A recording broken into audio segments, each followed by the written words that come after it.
So if there's nothing that I've learned about losing weight, it's that just because the pounds have lessened does not mean what you tell yourself changes.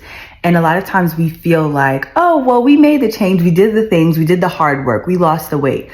But have you improved how you speak to yourself? Have you changed the negative self-talk that you tell yourself? The other day, me and my husband were having a conversation because I noticed a trend that has been happening in my life. And that trend is I find myself rehearsing. I find myself going over things. And yesterday he asked me, like, where did that come from? He's like, what is the root to that? What is the root to your rehearsal? You know, when did you notice that started in your life? And I was like, it was never a start. It's just kind of what's been the narrative of my life. And when I was extremely unhealthy mentally, not even just physically, I had what I called theater mentality. And what that is when you go to the movie theaters, there are different movies. And all of these movies can be playing at the same time. You can see an animation at 12. You can see a horror movie at 12. You can see an action movie at 12. You get the picture. And all of these movies can be playing in different theaters, but all at the same time. And that's how my brain was.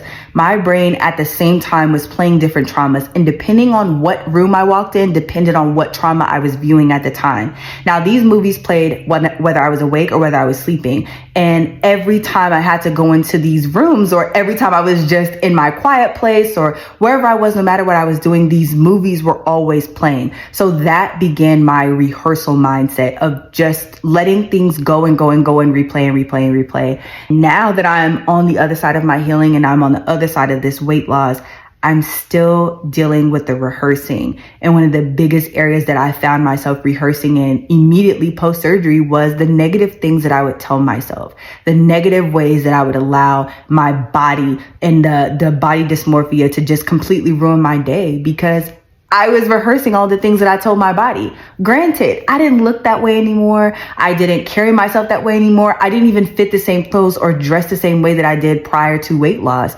And even after that, I was still dealing with the residue of the negative talk rehearsals.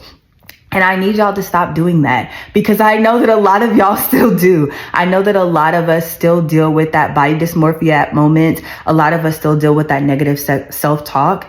And I think that it boils down to identifying the root. What made you start that process? What made you do the negative self-talk? Was it because of something that somebody said to you as a child that you just carry? Was it a negative experience that you had? Or did you fall into the comparison trap? Identifying the root to why you created that habit is what is going to set you free. It's not the weight loss surgery. It's not the keto diet. It's not the calorie deficit. It's literally getting to the root of why you began the habit. And for me, that was a game changer to why I'm able to not do the rehearsals with negative self-talk. Now, I still do rehearsals, and that's because of perimenopause in my mental state, okay?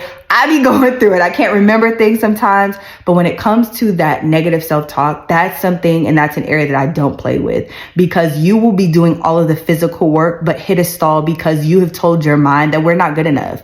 We're still fat. We're still this. And you're not, but you allowed that rehearsal of negative self-talk to not get addressed.